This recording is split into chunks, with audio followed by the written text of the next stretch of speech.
I'm Mel. And I'm Mar. And this is the Cerebral Sports Podcast. On the Cerebral Sports Podcast, we champion the mental development, wellness, and health of athletes, big, small, professional, and amateur.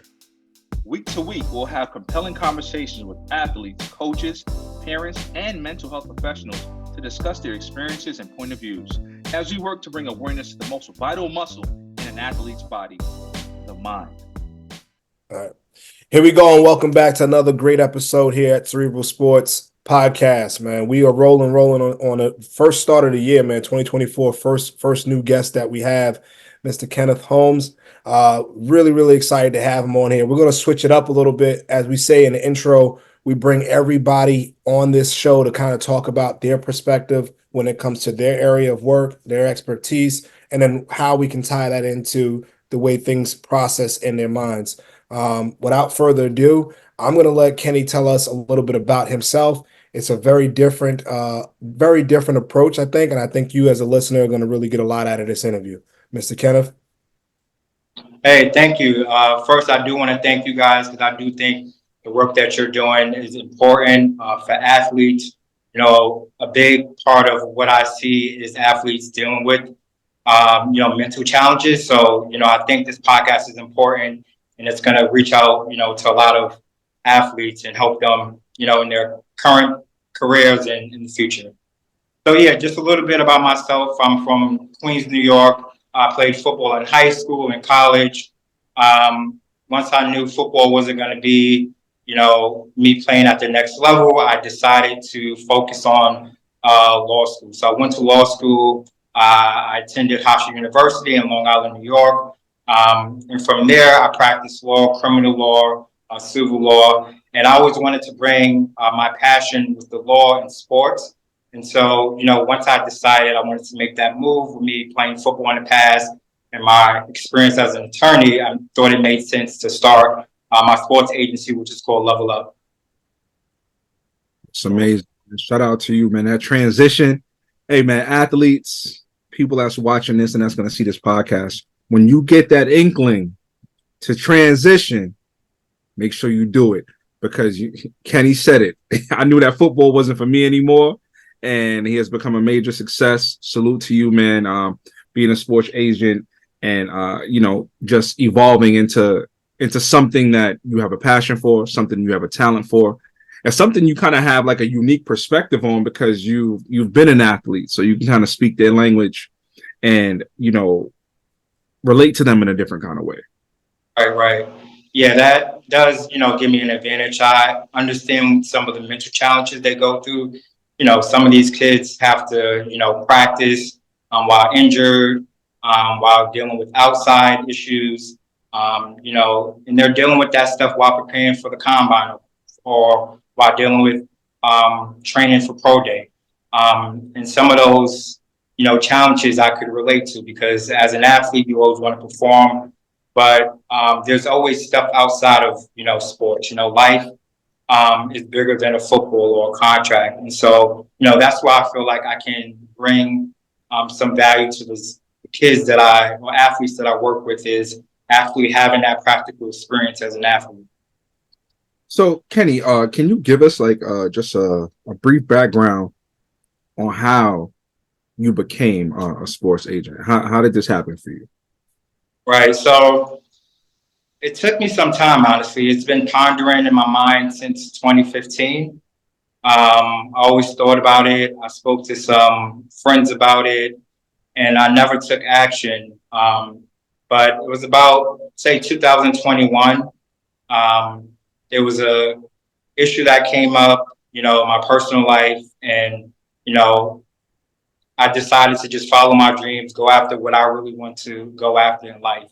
A lot of times we do jobs that are just to make money. But I decided in 2021 that I wanted to do something that's more about the money. It's more about serving athletes and bringing my practical experience into the sports realm. And so, there's an exam that you have to take with the NFLPA. I practiced that. I ended up passing the exam. Once you pass the exam, you have to pay fees. You have to pay for insurance. But everything worked out. I got the notification that I passed the exam. And from there, that's when I started to, reach out to contacts that I had to try to build my client base. Got you. That's awesome, man. Mhm. So when it comes to building your client base, right? And I know social media plays a big role now. Back when we played, college football, there was like a layer of agent that would be out there and they had hooks everywhere. And if you got with them, then you were pretty much given great opportunity to go play X, Y, and Z. But we also realized that the younger, newer agent, the hungrier agent, can also do some really great things because their focus is really just whoever they have and they want to make a name for themselves, etc. What are some of the things that you've done to pick up some clients, man? Like how are you going about working through some of these guys to see if they want to sign with you? Right. So one of the things I do is, just directly reach out. The NFLPA, they have rules that, limit how you can contact kids. So for instance, you can't use, other people affiliated with the agency or, people you just may new to recruit for you. So a lot of times you have to just directly reach out to them. And that's kind of what, I've been doing. On the NIL side, you can also reach out to them as well. And that's what I've been doing. And the goal is to build a relationship with them on the NIL side, try to get them endorsements, look at their contracts, make sure everything is in line. So once, it's time for the NFL draft, you already built that rapport, you built that relationship. And, it's just a matter of, the kid being ready for the draft. So that's kind of how I go about, getting clients. Obviously, you also have to, travel. So I do have plans to make some trips to Florida because, as you know, a lot of, the talent is in Florida. So my plan is to go down to Tampa, try to meet some kids, speak with them, possibly speak with their parents, just try to get, my name out there. Basically, as an agent, man, you got to hustle. That's what it really comes down to is hustling, getting your name out there and letting people know, that you're credible and that you can produce results from. Absolutely. You said a word there. He said the talent's in Florida. I got to make moves. Yeah, staying up here in the Northeast, you will find some, but not as much. So speaking to that, obviously you have to have a strategy. You have to have an approach that can, get your name out there and allow this business and industry to be fruitful for you. And for you to build your client base. What is the most difficult part, like of being an agent? What are some of the difficulties, challenges, hurdles that you face as an agent? I mean, an agent sounds like a cool job, but I'm sure there are things like just like any profession that are tough that people don't know about. So speak to that a bit if you can. Right. Yeah, that's a good question. Because it is tough, being a practicing attorney. I have a lot of litigation experience, but in the sports industry, it's completely different. So one challenge is really gaining clients, making persuasive arguments to have athletes, trust you, especially as a new agent. I like to be upfront and honest and tell them, hey, I'm a new agent, but I have XYZ experience. Another thing is, having those connections, with like marketing agencies. A lot of the bigger agencies, they have those connections. So building those relationships outside of my agency is something that is a challenge. Also developing relationships with scouts, because the scouts tell you, hey, this kid is good to go. Like he's definitely going to be drafted, or he's a priority free agent, or low or high priority free agent, or I don't really think you should invest in this kid. So I think in combination, the biggest thing is like really building those connections, because you need those connections to develop the agency, to develop your client base.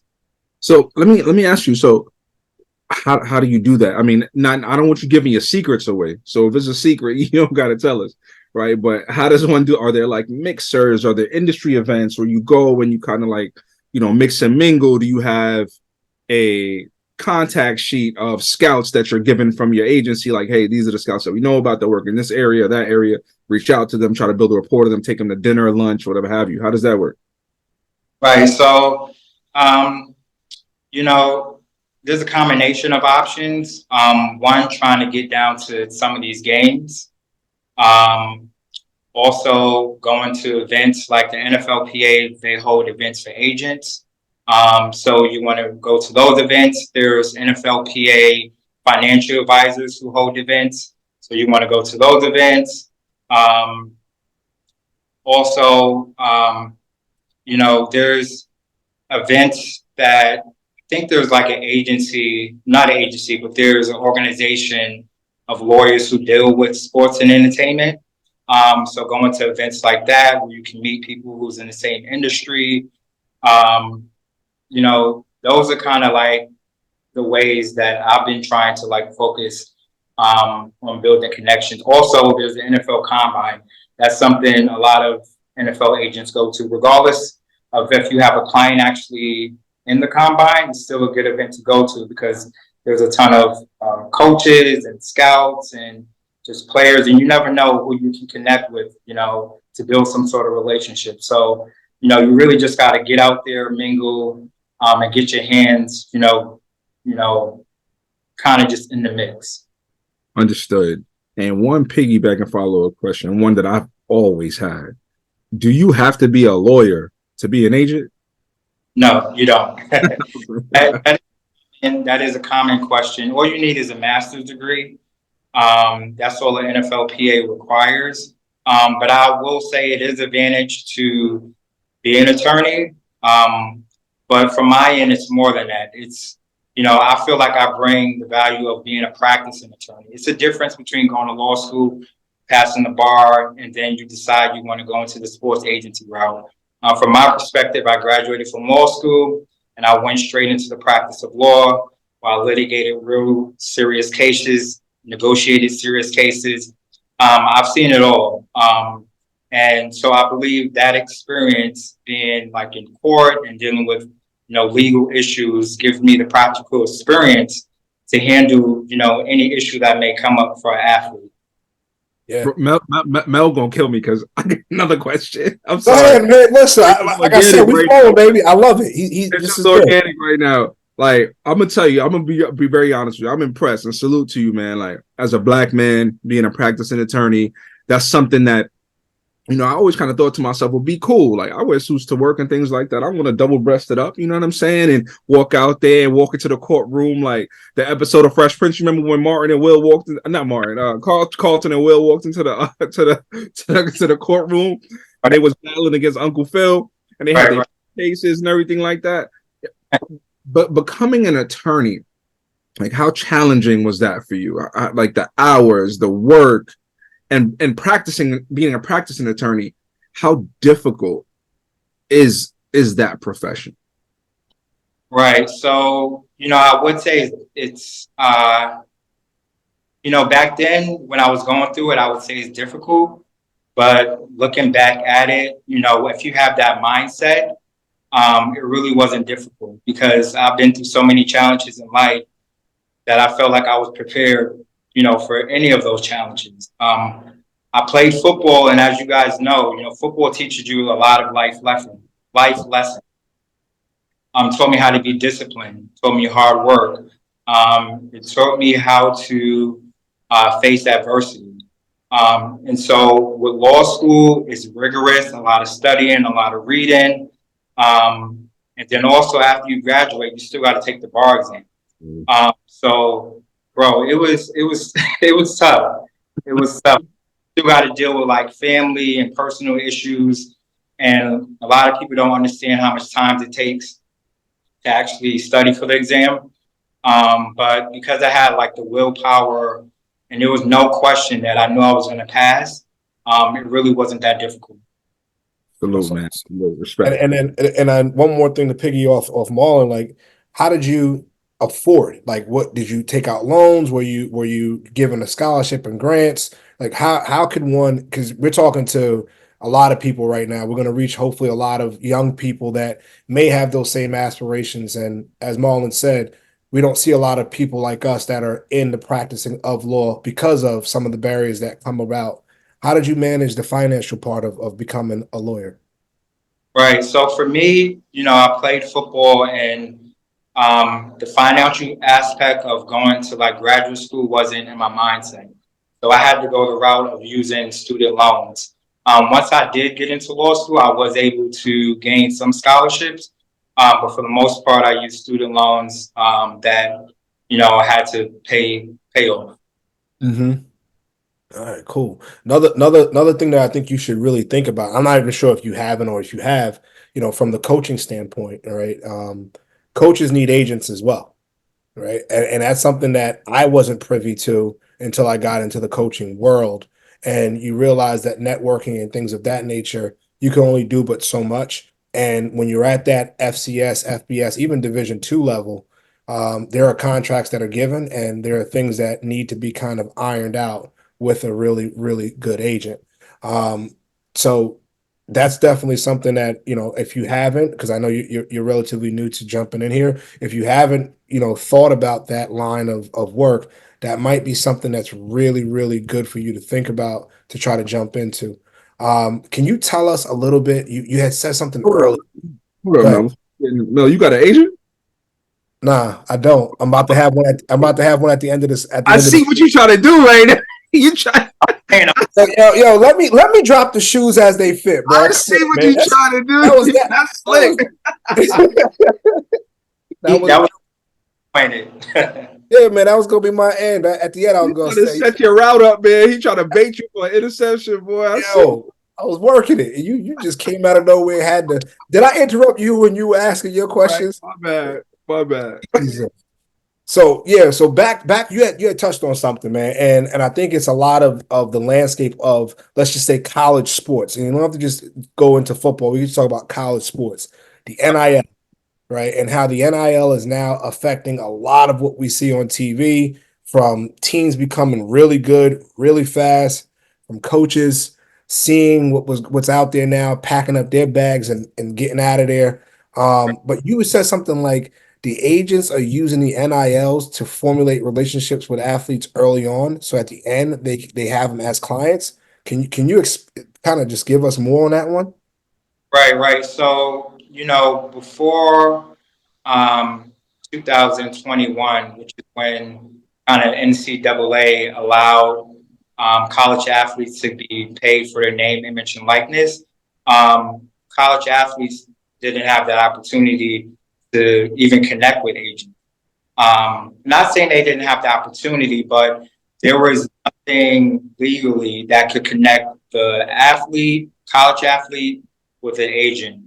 And so before, this could be speculation or just straight honest truth. A lot of agents, they were still contacting these kids before they really were legally allowed to, offering money, offering things because they seen the potential in these kids. And, part of this game is developing those relationships early.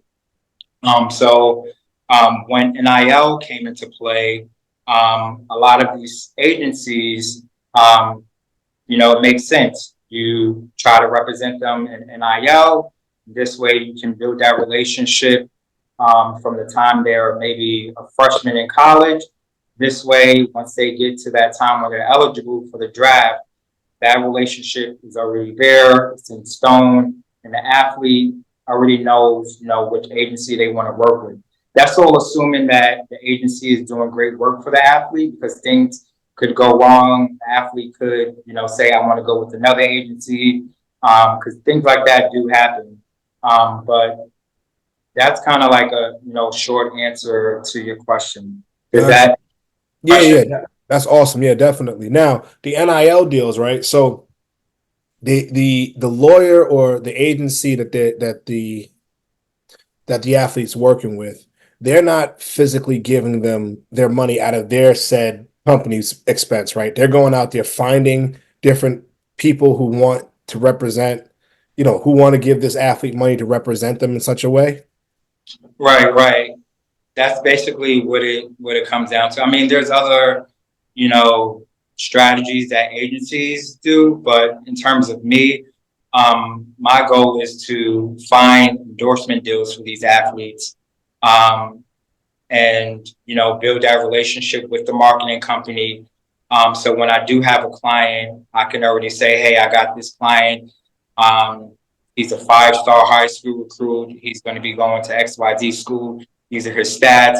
He really likes your brand because XYZ, and then kind of try to make that connection and try to sell a deal from the athlete. Got you. And not to get into the weeds, I know that agents, they take a percentage of whatever said contract is in place. Is that the same thing with the NIL? Are you set to have a set percentage, or does that vary based off the deal? Um, it can vary based on the deal. It can vary based on the agency, their guidelines. But yeah, similar to the NFLPA, there's a percentage that is routinely taken from whatever contract the agent secures for the athlete. On the NFLPA side, I will let you know that there is a limit of 3%. Sometimes it can be lower than that too, depending on the athlete, the type of contract. But generally speaking, the most you can charge an NFL player for their contract is 3%. Okay. So is there, I guess, a standard between agents and agencies? Like we're asking for the max 3% across the board, or do some agents like undercut the market and try to come in cheaper to steal clientele or get clients? Yeah, so I don't know per se what other agencies are doing. Obviously, I do think it makes sense, to advertise a cheaper percentage rate if you really want to secure a client.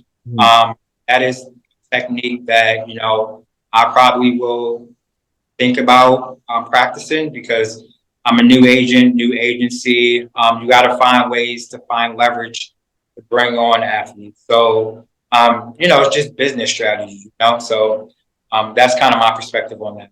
I mean, a few years from them, and the price gonna go up. You know what I'm saying? So I definitely understand. So we talked about NFL players. We're talking about NIL.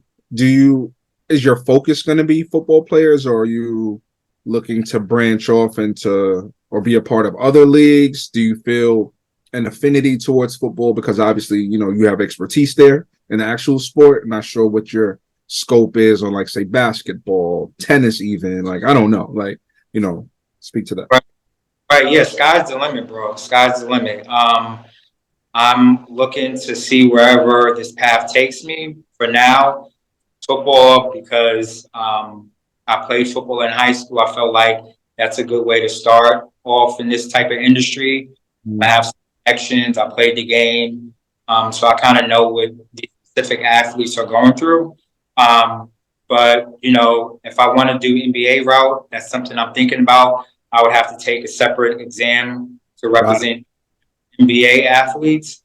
Same thing for MLB, baseball athletes. So you just have to take separate exams. But like I said, sky's the limit. Wherever this path takes me, I'm willing to follow it. Yeah, man, that makes a great amount of sense.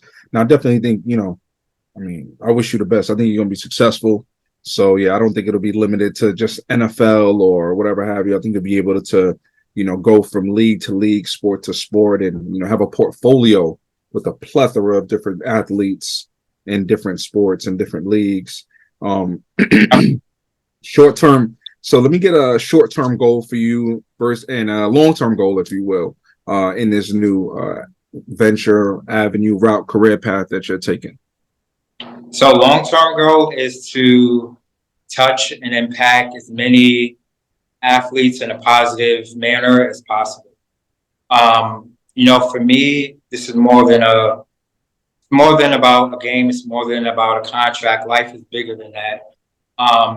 And my why is really to impact athletes and really help them, regardless of whether they're a client or not. So that's my long-term goal, is to touch and reach in a positive manner as many athletes as possible. Amazing. Got you. So now, how many, if you don't mind sharing with us, do you have any, possible perspectives out there that you're dealing with? Any athletes? You don't have to give their names or anything, but do you have anything in the works for this coming year? Yeah. So I actually do have something in the works for this year, for the 2024 NFL draft. I did some work, some advocacy to try to sell myself. It actually worked out, and that's it's kind of tough, to build a client base, especially in your first year. So I feel like, this first client is going to give me, what has already given me a lot of experience in terms of, the interactions and training and, different set. So I do have one client I'm working on NIL right now, to try to, build up that client base. But, it's all coming together. That's good, man. And how do you think the newer athlete is responding to this new wave of college sport? Do you think that they're more excited, or is it like the same? Like, can you give us a little bit about what your interactions are with them?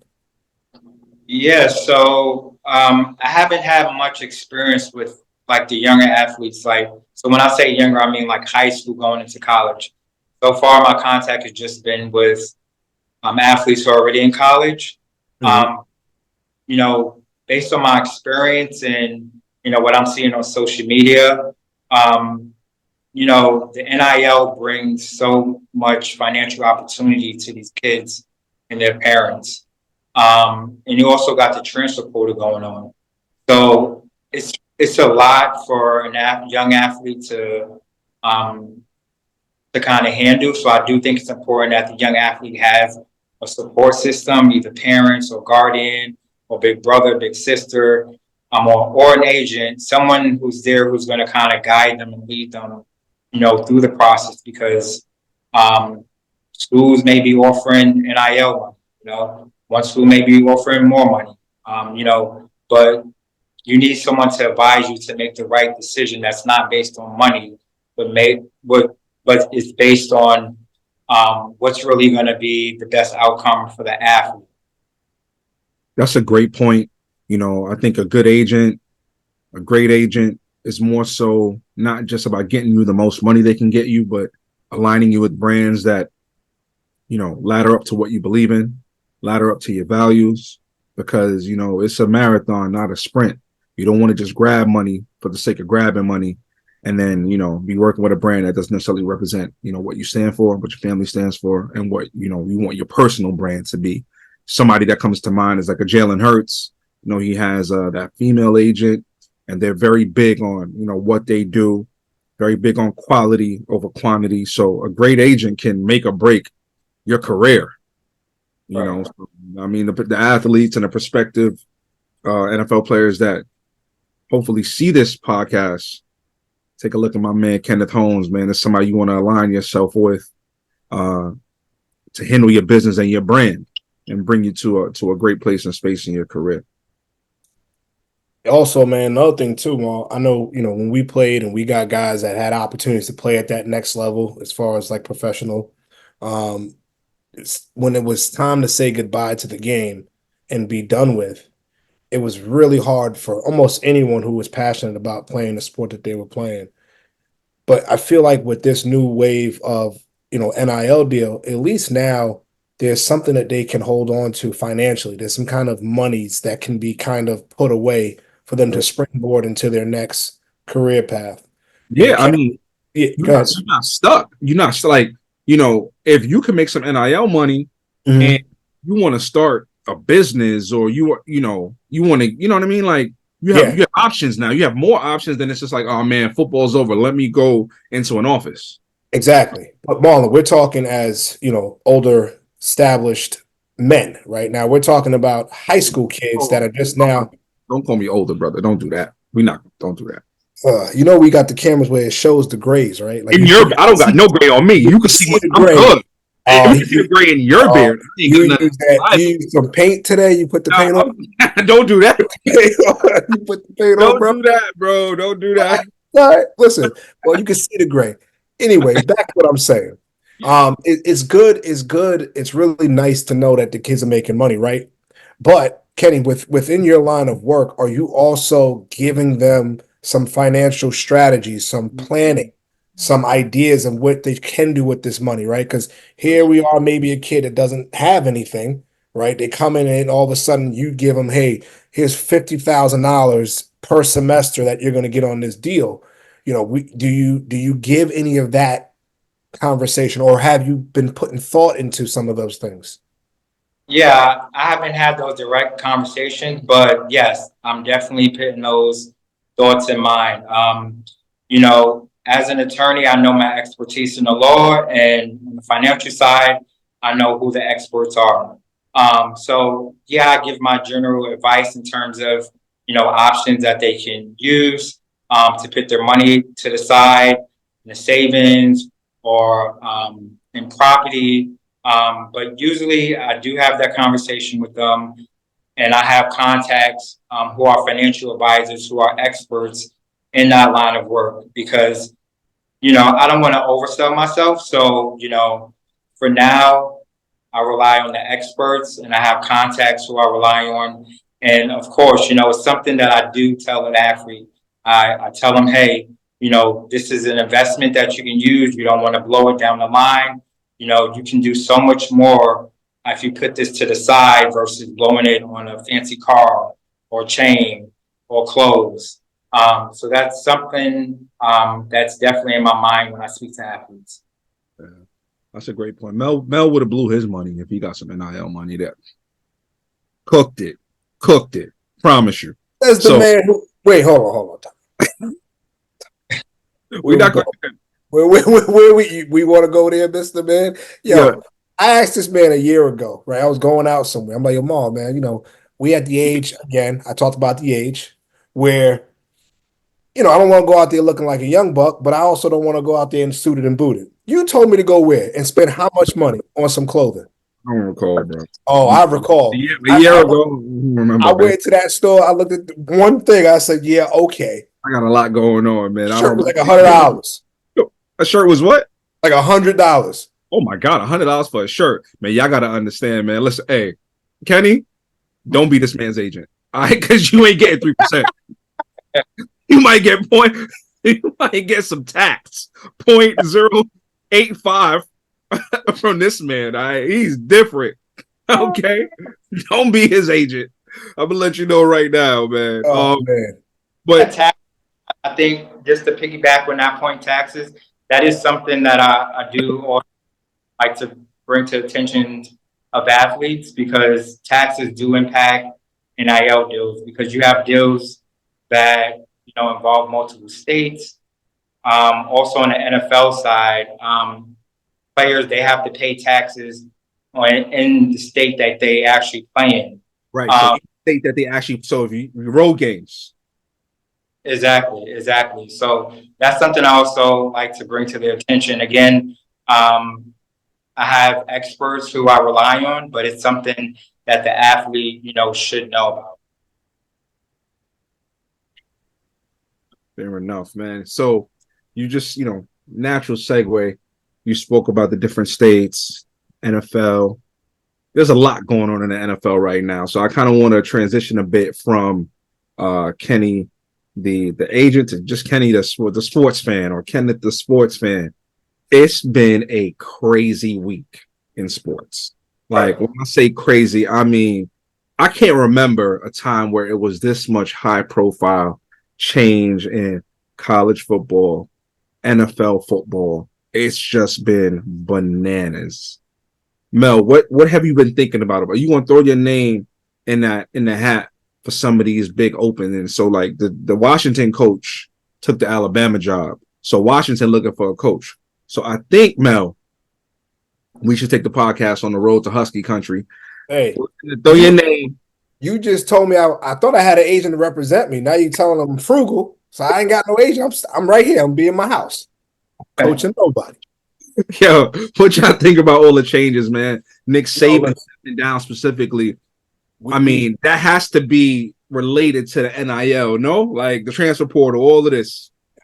I think the transfer portal definitely plays a huge role in coaching, right? And a lot of these guys, a lot of these older coaches, I don't think they have the juice to be able to play this new game. And if you look at the guys that are retiring out, they're in their 70s. if the landscape would have stayed the same, where they did their deals, however way they got their players, I think Nick Saban would have continued to coach until his 80s, right? But being that the landscape has changed, and now you got young coaches coming up, you got coaches first time like Deion Sanders, who's telling you that he's going to give these kids a bunch of money. We I coming. think, yeah, I think it frightens these guys, and you're really going to be able to see athlete versus athlete, right? Schemes are all the same, but now we're going to be able to get the same athlete. You go ahead and play your 3-3 or your 4-2 or whatever it is that you want to play, and we're going to see exactly what is what, right? So I think they a lot of these coaches went running for the hills, to be completely frank. And then from the NFL perspective, Bill Belichick, genius. I just think, and every good thing has to come to an end, man. It was over. Absolutely. I really do believe in the case of Nick Saban, and all respect due to Nick Saban. And I was excited. I was in, people, I'm a huge Coach Prime, Colorado Buffaloes supporter. And the reason is because they're bucking the norm. I love this. It's a disruption. They're disruptors from the norm. So now you got kids that were automatically going to the SEC that was like, no, I'm going to Boulder.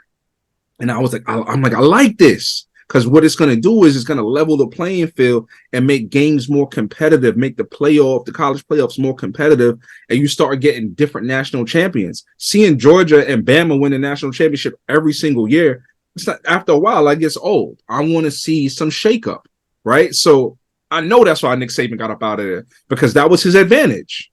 Come to Bama. This is where it's at. I'm going to get you in the NFL. Bama was having like 4 or 5-star kids as a third string. Yeah. Can't even get dressed. You got corners that were the best player in their like state just sitting there and playing special teams. So now those kids got options. You know what I'm saying? So, and that, so that kind of weakens Nick Saban's advantage. Is Nick Saban a better X and O coach than all these other coaches in the country? No. I mean, listen, as a college football coach, and Kenny, you can jump in right after this. I don't want you to be, me and Mullen take this one and run, because we'll be here all day. But as a college football coach, man, you realize it's not about the scheme, right? It has a lot to do with the way you communicate with your players and what their talent level is. Outside of that, the scheme's the scheme. You can't, you could out leverage someone from here and there, but if you got the guys that can actually run and play and hit and catch, and makes the job a lot easier, So I really wish he didn't retire. I wish he would have stayed. I wanted to see it. He robbed me. I was excited. Yep. Robbed me. I was excited. I wanted to see it, man. Kenny, what you think, man? Yeah. I think part of it may have to do with the NIL rule, the whole transfer portal thing. Kids, leaving one school, going to another school. Nick Saban, he's a great.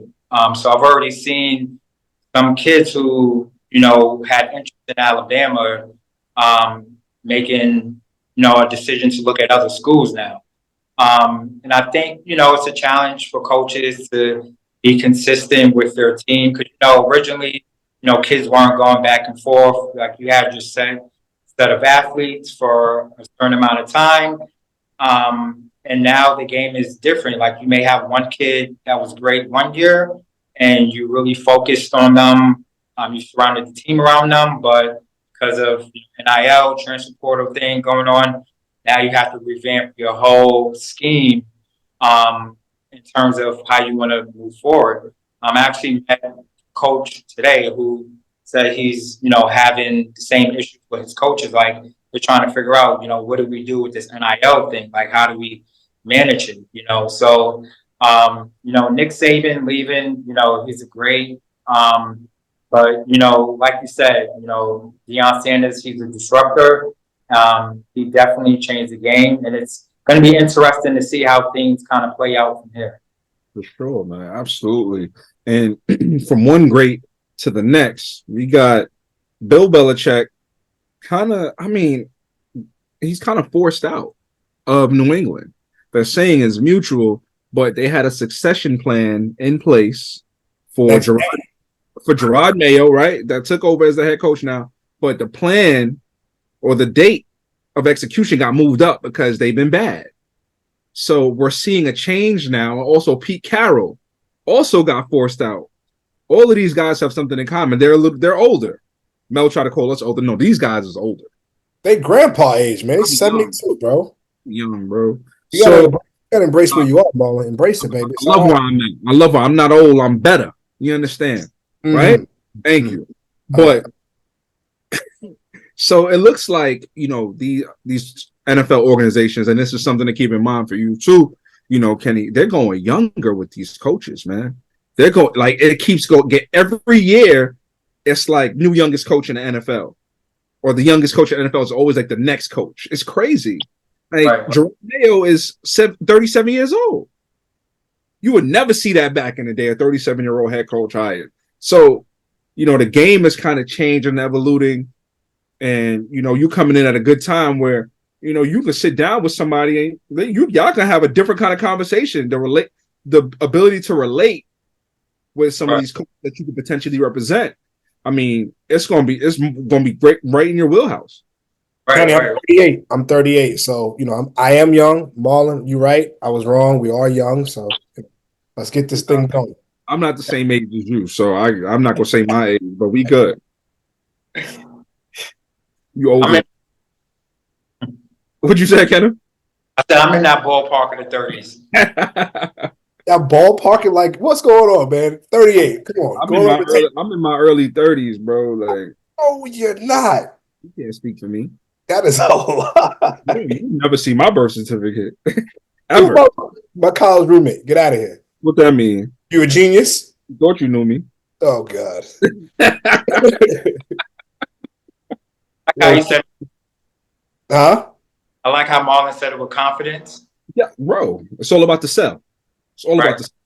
So you already, you're a salesman, bro. You're a man of many hats now, man. Like, attorney, and you selling yourself, to the masses. I'm excited for your journey, man, because sports agent. I remember that major. It became like they added that to the course curriculum at Post, right?